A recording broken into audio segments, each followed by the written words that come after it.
Olá, muito bom dia investidor, bom dia investidora. Eu sou Felipe Nascimento, esse é o BMC Pre-Market. Aqui você fica por dentro de todas as notícias que vão impactar os mercados no Brasil e no mundo. Muita informação, muita análise para você fazer bons negócios ao longo dessa sexta-feira. Hoje é dia 1º de outubro. O mês de setembro ficou para trás e os investidores esperam que esse trimestre comece com boas notícias. Pelo menos algo que faça com que a Bolsa por aqui pegue a tração que muitos analistas esperem e volte a figurar no patamar de alta. Os gatilhos seguem os mesmos, esperar uma melhora no ambiente fiscal, com a tramitação da PEC dos precatórios, também o andamento da agenda econômica no Congresso, com aquelas reformas que podem liberar espaço no orçamento e melhorar o ambiente de negócios aqui no Brasil. Mas, por enquanto, o que se viu foram movimentos no mercado por conta de notícias. Principalmente notícias externas, como o tombo forte no minério de ferro na China. Isso acabou levando as empresas de mineração e siderurgia a caírem expressivamente no último mês. No cenário interno, a gente viu uma elevação da inflação e a necessidade do Banco Central de aumentar as taxas de juros. Com isso, várias empresas se viram impactadas e também aumentando a aversão ao risco por parte do investidor. Foi isso que a gente acabou vendo na divulgação do relatório trimestral de inflação, que foi soltado ontem aí pelo Banco Central, bem comentado pelo presidente Roberto Campos Neto.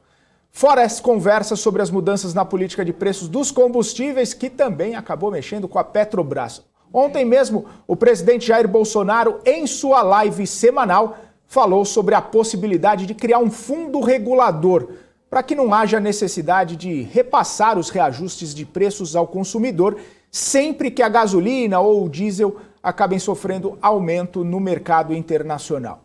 Jair Bolsonaro garantiu que não é meter a mão em nada, mas disse que conversou com o presidente do BNDES, Gustavo Montezano, para usar os dividendos que o governo recebe da Petrobras para fazer esse caixa quando o combustível estiver em baixa e segurar o aumento quando ele subir. Diante desse cenário, a Bolsa, que passou grande parte do pregão de ontem em alta, fechou numa leve queda de 0,11%. Também por causa da notícia de que uma ala do governo gostaria ali de colocar a prorrogação do auxílio emergencial na PEC dos precatórios. Vamos dar uma olhadinha como fechou a Bolsa ontem, os números do Ibovespa fechando aqui, em baixa de 0,11% no patamar de 110.979 pontos, abaixo dos 111 mil pontos. A gente vê PetroRio liderando as mais altas de ontem com 9,45%, depois daquela notícia, de que o consórcio formado por PetroRio poderia levar dois campos, de Albacora e Albacora Leste, um projeto ali de desinvestimento da Petrobras e PetroRio poderia levar esses campos aí. Isso acabou trazendo bastante animação, fora os preços do petróleo que acabaram subindo aí na última semana. Companhia Siderúrgica Nacional, Usiminas, Gerdau fecham o bloco ali das mais altas do pregão de ontem. A gente viu o minério de ferro subindo no pregão dessa quinta-feira e isso trazendo ânimo, para os investidores de mineração e siderurgia, embora durante todo o mês de setembro o minério de ferro tenha registrado bastante queda forte, mas pelo menos no pregão de ontem foi essa a dinâmica do minério de ferro subindo novamente. Nas mais baixas a gente vê aqui CVC e V Azul também, nessa aversão ao risco aí justamente com empresas de aviação, empresas ligadas ao turismo, também empresas ligadas que refletem bastante a questão da inflação, A gente vê Cielo, vê Marfrig também caindo, bastante empresa, várias empresas ligadas aos setores, seja o setor bancário, setor financeiro, setor que tem também um fluxo de caixa um pouco mais longo ali, como a gente fala, que são impactadas por conta de alta de juros, por conta de alta de inflação. Foi esse um cenário. Banco Inter também ficou entre as mais baixas ontem e sobre o Banco Inter, a companhia antecipou a data da divulgação da prévia operacional referente ao terceiro trimestre de 2021 para a próxima quarta-feira. O anúncio vai acontecer antes da abertura do mercado e ocorre em meio a comentários no mercado sobre provisionamento no balanço da instituição. A informação de provisionamento já foi negada publicamente pelo Inter. E esse balanço, essa prévia operacional do Banco Inter seria divulgada no próximo dia 7, mas o banco resolveu antecipar até para dar uma acalmada nos investidores. E agora o Marcos Saravalli traz o tom do mercado nessa sexta-feira para a gente. Muito bom dia, Marcos Saravalli. O que você conta aí para a gente? Oi, Felipe. Muito bom dia a todos. Acompanhando aqui as bolsas internacionais no começo dessa sexta-feira, com viés de leve queda, né, de leve cautela. Hoje a gente tem uma bateria de indicadores aqui no Brasil, ao redor do mundo, que pode mostrar um pouco mais do ritmo do crescimento econômico mundial e também da inflação, né, que tem preocupado bastante também com o assunto, né, de curto prazo, tem sido a crise energética e como afeta esses dois fatores, né, tanto o desempenho da economia como também da inflação. Então o ritmo hoje é de cautela, né, a gente tem o petróleo sem grandes oscilações, mas também com uma leve queda. Mas lembrando que a gente terminou, né, hoje é o primeiro dia do último trimestre do ano, né, passou muito rápido, e a gente terminou o mês de setembro com mais um mês de queda por aqui no Bovespa, forte queda, superior a 6,5%, 6,57%, mais precisamente. Então a gente entra com a sensação realmente de maiores preocupações, mas ao mesmo tempo, por outro lado, também com ativos bastante descontados, né? Alguns ativos caíram cerca de 40%, 50% nos últimos meses e realmente estão muito baratos, muito descontados em relação aos seus fundamentos, né? Lembrando que daqui a pouquinho a gente começa a temporada de balanço e a gente vai acompanhar assim que os resultados, né, as receitas, os lucros continuam em expansão e isso pode trazer um fôlego adicional, né? Continuo otimista, acreditando que a gente pode fechar ainda esse ano no positivo, né, aqui no nosso Ibovespa, principalmente olhando para os fundamentos das companhias individualmente, tá bom? Então vamos acompanhar esse nosso início do último trimestre do ano, né? Terminando o terceiro trimestre, agora caminhando para o quarto trimestre, o último trimestre do ano, tá bom? Então já a gente volta com o nosso gráfico do dia. Até mais, tchau! Último trimestre, hein, Marcos Saravalli? Não vamos errar, quarto trimestre aí de 2021. E o Marcos estava falando de alguns indicadores, né? Foi divulgado agora há pouco o IPCS da quarta quadricemana de setembro, ou seja, a última semana de setembro. O índice de preços ao consumidor subiu 1,43% e acumula uma alta de 9,61% nos últimos 12 meses. Nessa apuração, 5 das 8 classes de despesas registraram acréscimo nas suas taxas de variação. A maior contribuição para o resultado do IPCS partiu do grupo de habitação. Essa variação passou de 2,15%. Vamos às notícias internacionais. Hoje é dia de inflação ao consumidor lá na zona do euro. O CPI atingiu 3,4% em setembro, acelerando em relação à alta de 3% registrada no mês de agosto. O resultado ficou um pouquinho acima das expectativas dos analistas, que previam uma alta de 3,3%. A prévia do mês passado, a mais alta desde setembro de 2008, também deixou a inflação do bloco um pouco mais distante da meta do Banco Central Europeu, que busca uma taxa de 2%, e aí a gente viu aí a aceleração de 3,4% na inflação. E isso, claro, acaba mexendo também com as bolsas lá na Europa, bolsas operando mistas na manhã dessa sexta-feira. Deixa eu dar uma olhadinha aqui, ó, DAX na Alemanha caindo 0,8%, CAC na França subindo 0,22%, FTSE no Reino Unido caindo 0,36% e o índice Eurostoxx caindo 0,5%, as bolsas operando mistas, apenas CAC na França subindo neste momento na Europa. E nos Estados Unidos também saem os dados de inflação, os investidores ficam de olho. Outra questão também para ficar no radar é a assinatura do projeto que evita o shutdown na economia americana. O presidente Joe Biden assinou o projeto que tinha sido aprovado pelo Congresso. Segundo o texto, vão ter recursos aí para ser financiados o governo até o dia 3 de dezembro, e isso estava meio ali no radar do investidor, porque sem essa prorrogação, né, sem esse dinheiro aí para o governo, poderia entrar em shutdown, e a gente comenta bastante, né? Se os Estados Unidos entrarem em shutdown, não pagarem suas contas aí é uma reação em cadeia. Provavelmente os mercados globais, vários países emergentes, inclusive o Brasil, poderiam sofrer bastante com essa movimentação. E os futuros americanos, depois de um mês de setembro ruim, né, de queda, os futuros americanos estão em alta nessa sexta-feira, os investidores provavelmente aí um pouco animados com essa situação das contas do governo, né, do shutdown não ser mais uma realidade, não ser mais uma expectativa por lá. Dow Jones subindo 0,4%, S&P subindo 0,3% e a Nasdaq subindo 0,2%, agora 9 horas e 12 minutos nessa sexta-feira.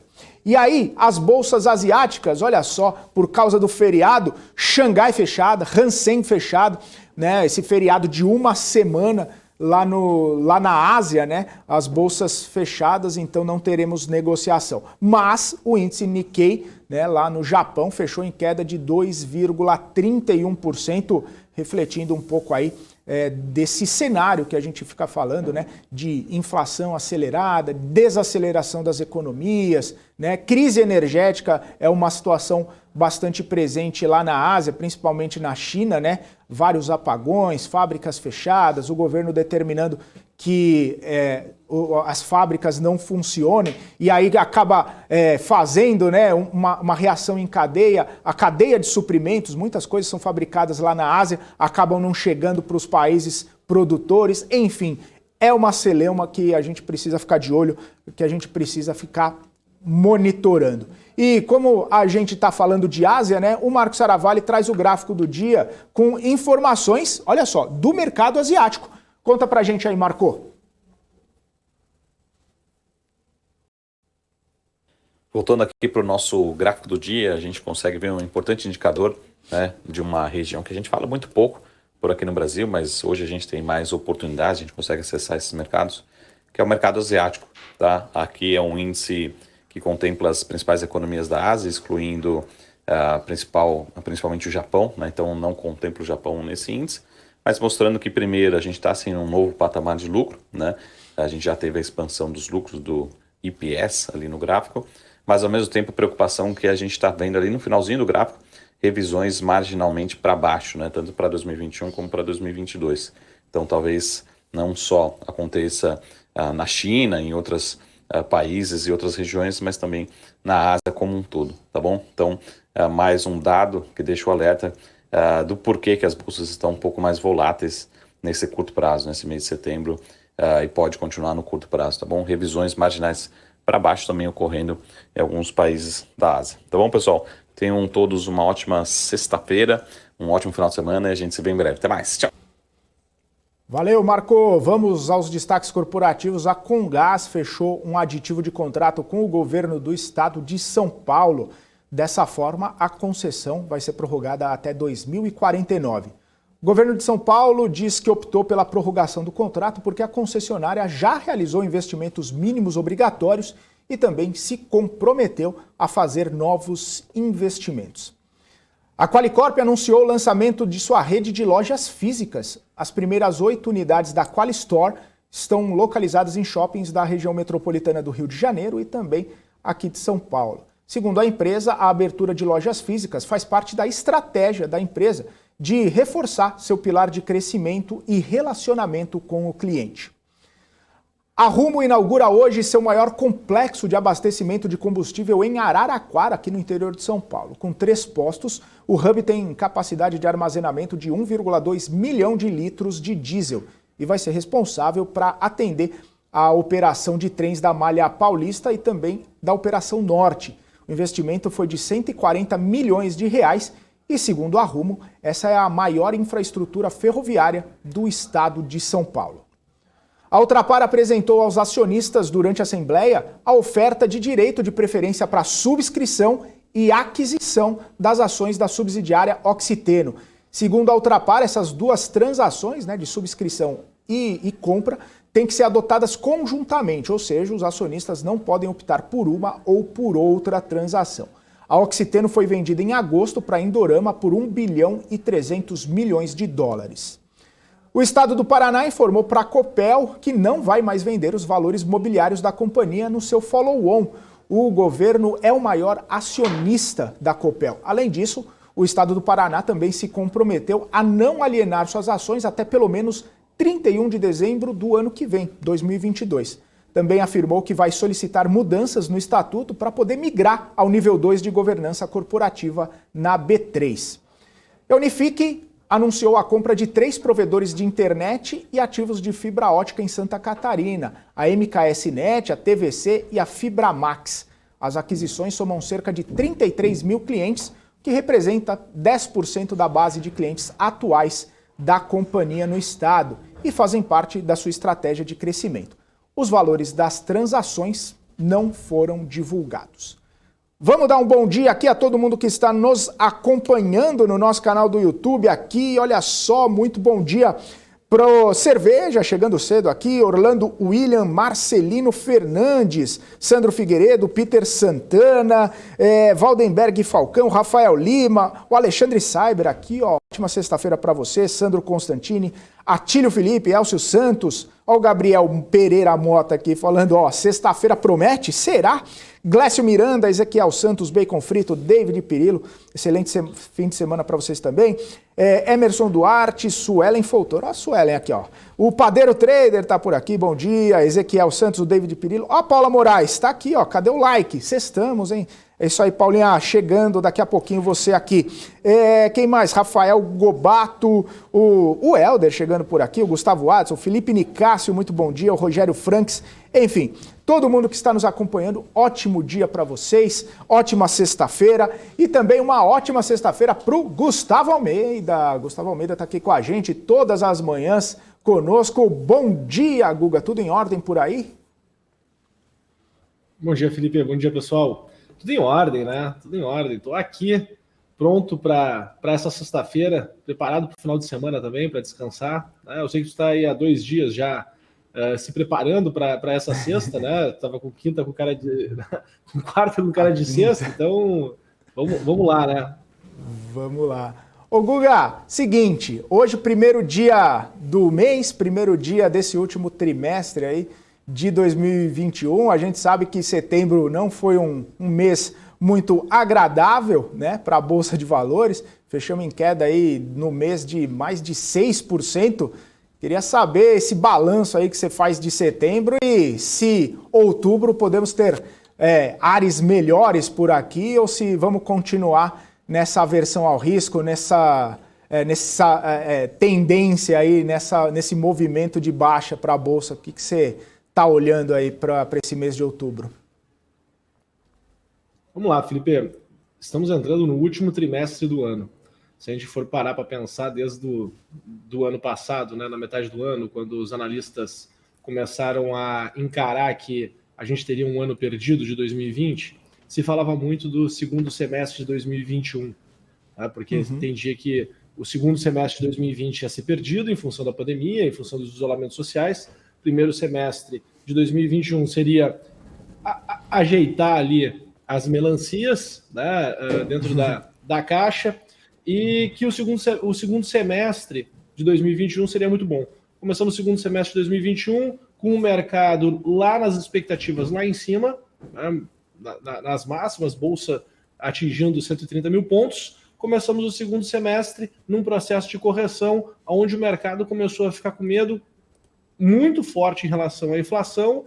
Acabou que se teve uma intensificação novamente em relação a questões sanitárias, onde o mundo começou a olhar para a variante Delta. Isso fez com que o Fed continuasse injetando a liquidez no mesmo nível, né, que se tinha anteriormente, e os analistas começaram a pensar da seguinte maneira: olha, não teremos aquele crescimento que nós imaginávamos que poderíamos ter, e isso trouxe uma desaceleração como um todo, né, nas bolsas de valores. Estou falando aqui de bolsa de valores em si. Né? Vimos o mercado corrigir e entramos aqui agora no último trimestre de 2021. O que dá para nós esperarmos? Bom, havendo uma melhora de cenário, eu continuo acreditando que nós estamos naquele patamar muito forte dos 112.200 pontos. Nós aqui dentro de Brasil, né, quando a gente para observar, a gente já vem corrigindo nesses últimos 3 meses, né, esse último trimestre foi um trimestre de correção.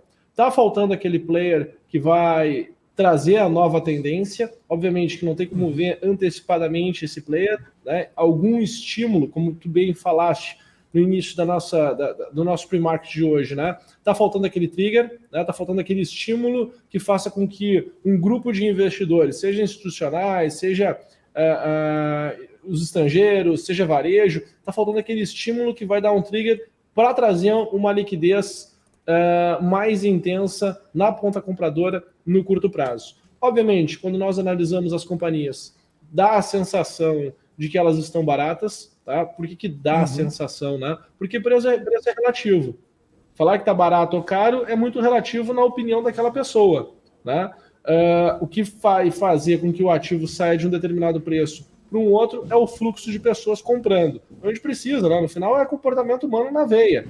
Então, o que vai fazer com que o preço dos ativos, né, oscilem de fato, né? Falar que está barato, mas ficar mais barato ainda, em tese, né? Porque seria o olhar do copo meio cheio, ao invés de ser do meio vazio, não adianta e não supre as vontades dos investidores. Então, tenho sim aquela minha expectativa de que a gente possa voltar a ter um movimento de alta, tá? Intenso. Ontem acabou que o mercado ele não conseguiu reagir. Deixa eu compartilhar aqui a minha tela e mostrar para vocês. A gente acabou que o mercado não conseguiu ter uma reação mais intensa, né? Mais uma vez, como eu venho sempre mostrando para vocês, tivemos aqui um período de correção em duas etapas, tá? Quando nós pegamos a nossa régua para medir a amplitude dos movimentos do mercado, a gente encontra, de certa forma, um sincronismo no movimento, tá? Primeira amplitude da movimentação de correção, expectativa de que pudesse entrar um fluxo mais positivo, mais forte, mais intenso, não teve, foi para a segunda etapa de correção. Mesma amplitude do movimento, destrava uma tendência de curto prazo, tá? Positiva, que está dando o tom aqui da nossa abertura de 0,4 de alta. O que dá para nós projetarmos para hoje, Felipe? Sendo bem objetivo aqui com vocês e não roubando o tempo da Paula, que eu já vi que ela está aí desde cedo, né? Falando, daqui a pouco ela vai falar Guga, né? Guga, brincadeira, Paulo. O que eu enxergo, tá, Felipe, de possibilidade de movimentação? Enxergo a possibilidade de nós termos uma alta que vai buscar, num primeiro momento, essa região aqui de 113 mil pontos. Então, acredito que o nosso mercado pode vir a ter uma surpresa positiva. Se vier a ter uma surpresa positiva, eu não estou esperando movimentos pequenininhos, né? Vocês já sabem disso. Isso permite com que eu tenha uma exposição menor do capital, tá? Existe aí uma correlação, né? Que é amplitude do movimento esperado versus quantidade de alocação de capital num determinado momento. Então, quanto maior a amplitude do movimento, menos capital. Quanto menos capital, né, menor é o impacto financeiro de curto prazo, mas aí tu tem que equalizar essa conta no momento em que tu aceitar um movimento grande, que tu não vai trazer uma transformação de capital muito grande, né? A gente tende a errar no nosso processo de tomada de decisão, porque quando nós olhamos uma possibilidade de um movimento amplo, a gente tende a tomar mais risco. Quando toma mais risco, quando aloca mais capital, participar da jornada como investidor, ela começa a ficar um pouco mais tensa, um pouco mais indigesta. E aí isso faz com que a gente erre no nosso processo de escolha, erre no nosso processo de aceitar quando o mercado vira, né? E aí acontecem esses eventos, esses fenômenos, como a gente viu aí em vários ativos no ano de 2019, 2020, 2021, né? Que são grandes promessas que não se concretizam, e aí os investidores perdem uma grande quantidade de capital. Tá? Então tem que ter sempre muita coerência no processo de tomada de decisão. Então o que eu enxergo, Felipe, assim, não sendo muito otimista, tá, seria voltar para essa região aqui de 113 mil pontos. Se nós olharmos para trás nessa semana, é o nível de preço que nós estávamos no início dessa semana, ali no dia 27. Tá? Então, assim, muito próximo das mínimas desse nível do dia 27. Tá? O cenário mais otimista seria ir lá para 114 mil pontos. Mas aí tem que ter um trigger. Hoje é sexta-feira, pode aparecer alguma coisa, é dia de fazer maldade, como alguns gostam de brincar, né? Sim, é dia de acontecer maldade. Pode acontecer? Sim, estamos no Brasil. Né? E como nós estamos no Brasil, se tu for olhar, muito do start de novas tendências acontecem na sexta-feira, né? Quando a gente volta aqui para um dos momentos mais tensos do nosso mercado, que foi em maio do ano passado, o start aqui que se teve, né, tanto dessa queda aqui, que foi o dia que o Moro pediu demissão, o dia da reunião ministerial, né, que mostrava a filmagem, foi numa sexta-feira. Tá? Então não dá para se surpreender se não acontecer alguma coisa numa sexta-feira. Tá? De novo, Brasilzão. Tá? Para baixo, né, o que eu enxergo de mais tenso, né, de mais negativo, o que poderia acontecer? Bom, aí a minha referência de análise, ela passa a ser, né, não é seria, ela é essa aqui, ó, tá? Essa movimentação dessa alta que fica como minha referência de análise. Então, olha a primeira resposta negativa do mercado, a gente teve aqui uma correção em 61,8, foi até 78,6, aí tem a sincronicidade do movimento de ontem, né, que a gente tinha visto. Uma sequência de baixa, tá, nesta movimentação seria para vir testar essa região aqui dos 110.200 pontos, tá? E aí abaixo disso fica preocupante, tá? Porque aí acelera mesmo com força, e aí eu estou olhando que a gente poderia ir aqui a 108.600 pontos, certo? Pô, Guga, mas sabe, tem uma amplitude muito grande, né? Por que tem essa amplitude muito grande? Sim, tem uma amplitude muito grande.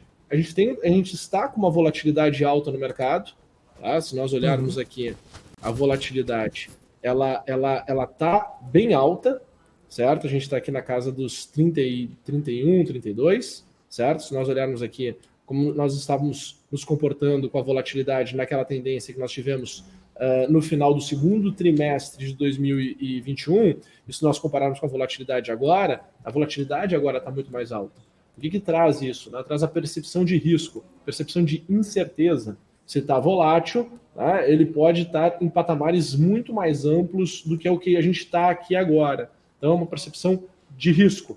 Quando o mercado ele entra em tendência, existe uma redução dessa volatilidade. Então, por isso também, quando eu faço aqui essas análises, a resposta que o mercado me dá nas minhas projeções, elas são mais amplas. Tá? Então, querendo ou não, é aquela informação acontecendo mesmo, tá? E sendo percebida aqui quando tu faz as análises. Tá? Por isso que a amplitude ela é mais ampla. Então, havendo uma notícia nesse patamar de preço, havendo uma notícia positiva, o trigger é tão forte que joga o preço lá para cima. Havendo uma sensação negativa, um trigger negativo, ela também é tão forte que joga para um patamar mais lá abaixo, tá? Bem mais amplo do que nós estamos agora. Porque, querendo ou não, a oscilação, tá? Se nós formos comparar a oscilação aqui, seria 2,3%, mas é amplo, né? 2%, assim, acima de 2%. O movimento intradiário, né? Ela é bem ampla. Ainda mais numa sexta-feira, né? Levaria um medo muito grande para o final de semana. Tá? Então, esse é o meu entendimento, essa é a minha visão, certo? O que o investidor tem que fazer? Ser muito estratégico. Quer atuar, quer negociar, ele tem que entender, tá, qual é o risco que ele está assumindo, tá, e aí entender qual é a magnitude de capital que ele vai colocar para não assumir um risco maior do que ele está esperando. Maravilha, então, Guga. Muito boa análise. E esse movimento aí, 2%, só essa semana a gente já teve um pregão com 3%, né? Então, essa amplitude aí, ela é grande, mas não improvável, não impossível. É isso aí, Guga. Ótima sexta para você, então. Diga lá. Não assusta. Não assusta, é verdade, com toda certeza. Então, um forte abraço para você, viu, Guga? Boa sexta-feira, bom fim de semana, aproveita aí com a família, aprecie com moderação e segunda-feira estamos de volta aí novamente. Abraço para você. Com certeza. Um abraço, pessoal. Sextou para todo mundo. Sextou para todo mundo. Para mim ainda falta um pouquinho, eu tenho que apresentar o BMC Market daqui a pouquinho, 2 horas da tarde, mas hoje... como há muito tempo não se via, estou entregando quase no horário para Paula Moraes. Bom dia, Paula Moraes! Hoje eu estou quase conseguindo, hein? Vamos considerar um minuto de tolerância. Está na margem, um para mais, um para menos. Está na margem de erro, tá certo, Felipe. Obrigado. Sexta-feira, né? Eu estou sentindo um tom de que você está querendo ir embora rápido, mas tudo bem, tem o marketing ainda aí pela frente. É isso aí que você falou, não dá para fugir, não. Não dá para fugir, tô por aqui. Tá por aí, tá certo. Obrigada, Felipe. Valeu, beijo bom jornal. Você. Até daqui a pouco. Obrigada. Tchau, tchau.